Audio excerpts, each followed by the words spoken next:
So, I seem to have sparked a lot of anger and attention for translating one of the speeches done by Rukhsana Ismail, one of the interviews that she gave to a Pakistani channel that she gave in Urdu.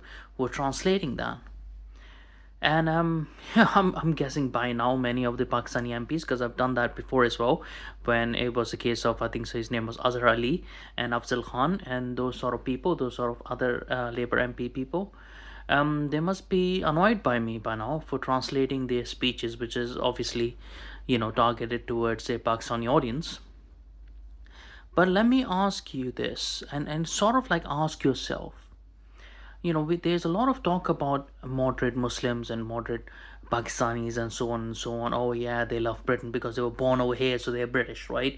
Even though they themselves declare themselves as Pakistanis, these lefty people want to say, no, no, no, you're not Pakistani, you're British, even though they are themselves identifying it.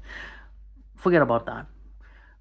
But there's a lot of talk that they are moderates and stuff, right? So if there are so many moderates and they're so loyal to Britain, then why don't those other people take umbrage with the idea that a person, an elected person, is representing the interest of an outer group rather than the inner group of Britain itself? And why don't they ever translate speeches themselves? You know why that is? Because these people, moderate or not, they still live in those communities. They're still part of those communities.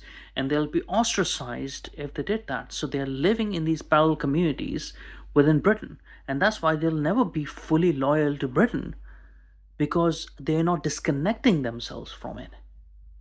And this is why people need to stop depending on such people and their sentimentalities, and instead depend on yourself as British people for your interest. Thank you.